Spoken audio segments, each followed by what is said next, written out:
بسم اللہ الرحمن الرحیم۔ حضرت آدم علیہ السلام اللہ کے اولین پیغمبر ہیں۔ آدم علیہ السلام کو ابو البشر یعنی انسانوں کا باپ اور صفی اللہ یعنی خدا کا برگزیدہ بندہ بھی کہا جاتا ہے۔ آپ کے زمانے کا تعین نہیں کیا جا سکتا۔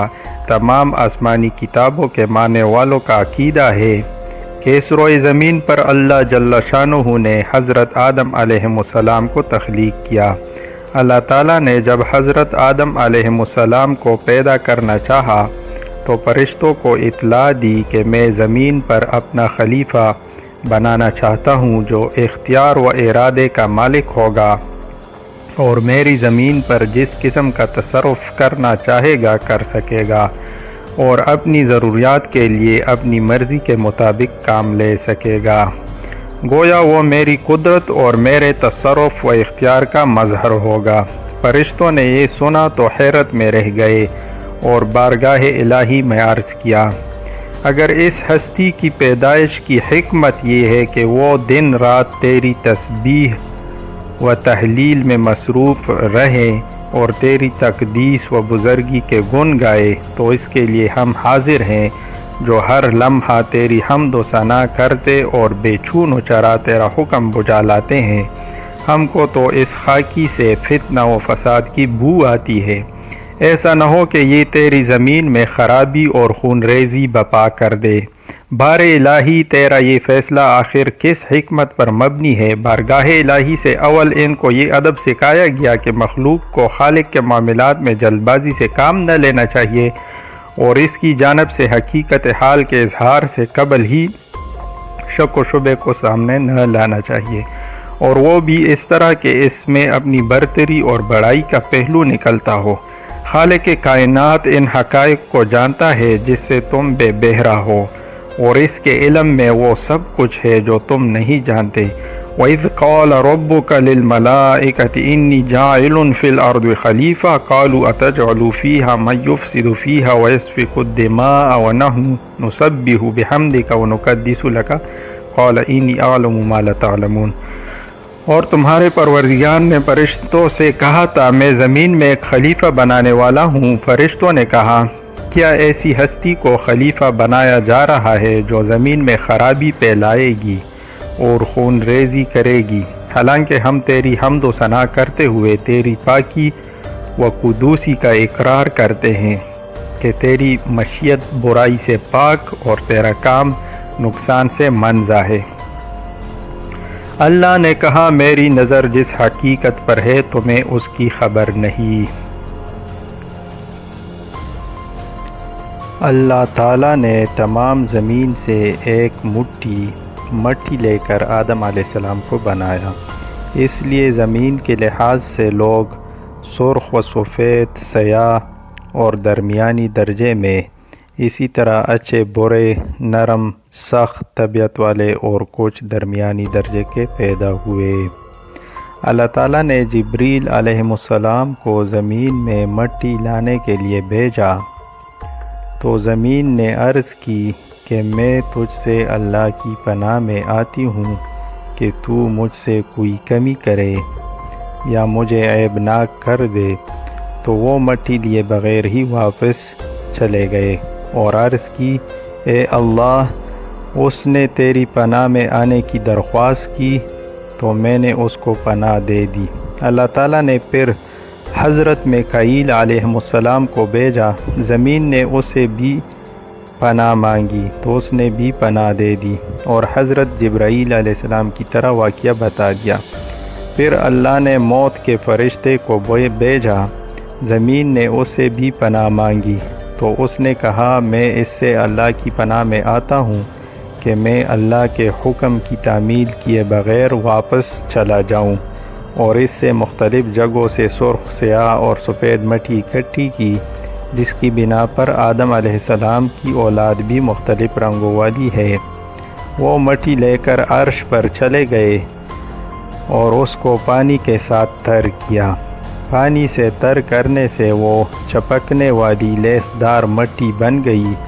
اس پر باری تعالیٰ نے فرشتوں کو فرمایا، میں مٹی سے انسان بنانے والا ہوں، جب میں اس کو اچھی طرح بنا لوں اور اس میں اپنی پیدا کردہ روح ڈال دوں تو اس کے لیے سجدہ کرتے ہوئے گر جانا۔ اللہ تعالیٰ نے علم کے ساتھ آدم علیہ السلام کا ان پر شرف اور مرتبہ واضح کیا۔ کچھ عرصے بعد اللہ تعالیٰ نے ان کی بائیں پسلی سے ایک عورت پیدا کی، حوا علیہ السلام اس کا نام رکھا۔ ان دونوں کو حکم ہوا کہ جنت کی جو نعمت چاہو استعمال کرو، مگر اس درخت کے قریب مت جانا ورنہ ظالموں میں شمار کیے جاؤ گے۔ لیکن شیطان کے بہکانے پر انہوں نے شجر ممنوعہ کا پھل کھا لیا۔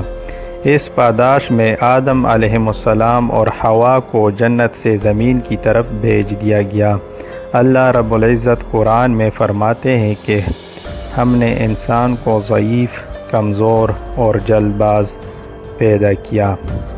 اللہ تعالیٰ نے حضرت آدم علیہ السلام کو مٹی سے پیدا کیا اور ان کا خمیر تیار ہونے سے قبل ہی اس نے فرشتوں کو یہ اطلاع دی کہ عنقریب وہ مٹی سے ایک مخلوق پیدا کرنے والا ہے جو بشر کہلائے گی اور زمین میں ہماری خلافت کا شرف حاصل کرے گی۔ آدم علیہ السلام کا خمیر مٹی سے گوندا گیا اور ایسی مٹی سے گوندا گیا جو نت نئی تبدیلی قبول کرنے والی تھی۔ جب یہ مٹی پختہ ٹیکری کی طرح آواز دینے اور کنکنانے لگی تو اللہ تعالیٰ نے اس جسد خاکی میں روح پھونکی اور وہ یک بیک گوشت، پوست، ہڈی پٹے کا زندہ انسان بن گیا اور ارادہ، شعور، حس، عقل اور وجدانی جذبات و کیفیات کا حامل نظر آنے لگا۔ تب فرشتوں کو حکم ہوا کہ تم اس کے سامنے سر بسجود ہو جاؤ۔ فوراً تمام فرشتوں نے تعمیل ارشاد کی، مگر ابلیس شیطان نے غرور و تمکنت کے ساتھ صاف انکار کر دیا۔ اللہ تعالیٰ اگرچہ عالم الغیب اور دلوں کے بیدوں سے واقف ہے اور ماضی، حال اور مستقبل سب اس کے لیے یکساں ہیں، مگر اس نے امتحان و آزمائش کے لیے شیطان سے سوال کیا کہ کس بات نے تجھے جھکنے سے روکا جبکہ میں نے حکم دیا تھا؟ ابلیس نے جواب دیا، انا خیر منحت خلقتنی من نار وخلقتہ من طین۔ اس بات نے کہ میں آدم سے بہتر ہوں، تو نے مجھے آگ سے پیدا کیا اور اسے مٹی سے۔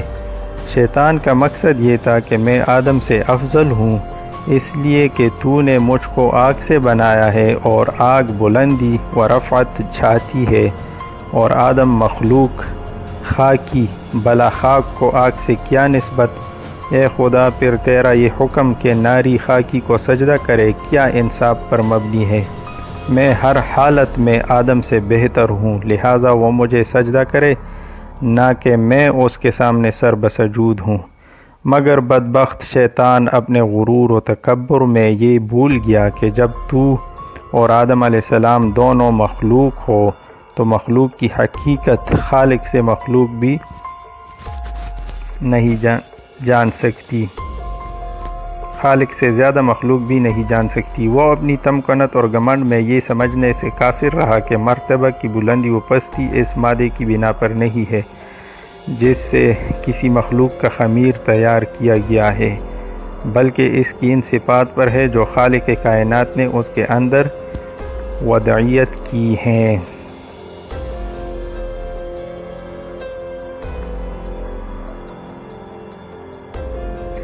بہرحال شیطان کا جواب چونکہ غرور و تکبر کی جہالت پر مبنی تھا، اس لیے اللہ تعالیٰ نے اس پر واضح کر دیا کہ جہالت سے پیدا شدہ کبر و نخوت نے تجھ کو اس قدر اندھا کر دیا ہے کہ تو اپنے خالق کے حقوق اور احترام خالقیت سے بھی منکر ہو گیا، اس لیے مجھ کو ظالم قرار دیا اور یہ نہ سمجھا کہ تیری جہالت نے تجھ کو حقیقت کے سمجھنے سے درماندہ و عاجز بنا دیا ہے، پس تو اب اس سرکشی کی وجہ سے ابدی ہلاکت کا مستحق ہے اور یہی تیرے عمل کی قدرت یوں تو جنت میں تمام آسائش نعمتیں موجود تھیں، لیکن اس کے باوجود حضرت آدم علیہ السلام تنہائی اور اجنبیت محسوس کرتے تھے۔ چنانچہ اللہ تعالیٰ نے ان کی تنہائی دور کرنے کا بندوبست فرماتے ہوئے حضرت حوا کو پیدا کر دیا۔ ایک روایت میں ہے کہ حضرت حوا کو حضرت آدم علیہ السلام کی بائیں طرف کی چھوٹی پسلی سے پیدا کیا گیا جبکہ وہ سو رہے تھے۔ پھر اللہ نے حضرت آدم علیہ السلام کو حکم فرمایا کہ وہ اور ان کی بیوی جنت میں سکونت فرمائے، اور فرمایا جہاں سے چاہو بلا روک ٹوک کھاؤ، لیکن اس درخت کے پاس نہ جانا ورنہ ظالموں میں ہو جاؤ گے۔ حضرت آدم علیہ السلام اور حضرت حوا بڑے آرام و سکون سے جنت میں رہنے لگے۔ روایت میں ہے کہ حضرت آدم 100 سال یا 60 سال جنت میں رہے۔ اس عرصے میں دونوں پر جنت کے کسی بھی حصے میں جانے پر پابندی نہ تھی سوائے شجر ممنوعہ کے۔ شیطان اب ان دونوں کا کھلا دشمن تھا اور اپنی سزا کا بدلہ لینے کے لیے بے قرار تھا۔ اس کی شدید خواہش تھی کہ یہ اللہ کے حکم کی خلاف ورزی کرے۔ پھر شیطان نے ان دونوں کے دلوں میں وسوسہ ڈالا تاکہ ان کی شرمگاہیں جو کہ ایک دوسرے سے پوشیدہ تھی بے پردہ ہو جائے۔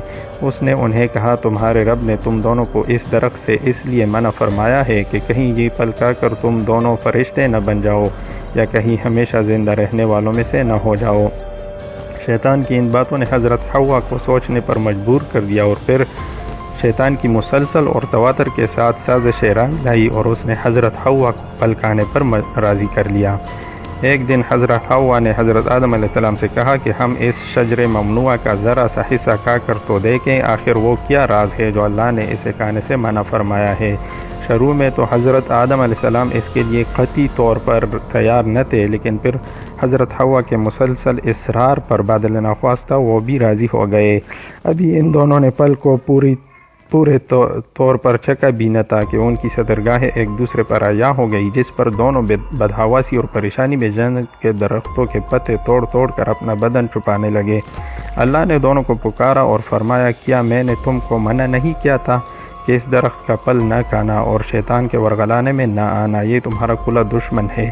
دونوں نے جب اللہ کی پکار سنی تو مارے خوف الہی کے کانپ اٹھے، نہایت لاچارگی اور عاجزی سے اپنی خطا پر نادم و شرمندہ ہوتے ہوئے برگاہ خداوندی میں عرض کیا، اے ہمارے رب، ہم دونوں سے بہت بڑی غلطی ہو گئی ہے۔ اب اگر آپ نے ہم پر رحم و کرم نہ فرمایا اور معاف نہ کیا تو ہم تباہ اور برباد ہو جائیں گے۔ حق تعالیٰ نے فرمایا کہ اب تم دونوں ایک خاص مدت تک زمین ہی پر رہو گے اور وہاں پر ہی مرنا ہے اور اسی میں سے پھر پیدا ہونا ہے۔ چنانچہ دونوں کو زمین کی طرف روانہ کر دیا گیا۔ جب حضرت آدم علیہ السلام کی وفات کا وقت قریب آیا تو انہوں نے اپنے بیٹوں کو کہا، اے میرے بیٹو، میں جنت کا پھل کھانا چاہتا ہوں۔ وہ ان کے لیے پھل لینے کے لیے گئے تو فرشتے ان کے سامنے آئے۔ ان کے ساتھ کفن اور حنوط نامی خوشبو بھی تھی، ساتھ ہی کلہاڑیاں، بیلچے اور ٹوکریاں بھی تھیں۔ انہوں نے پوچھا، اے آدم کے بیٹو، کہاں کا ارادہ ہے؟ کیا تلاش کر رہے ہو؟ انہوں نے کہا، ہمارے والد آدم بیمار ہیں اور جنت کا پھل کھانا چاہتے ہیں۔ فرشتوں نے کہا، واپس چلو، تمہارے باپ کا وقت پورا ہو چکا ہے۔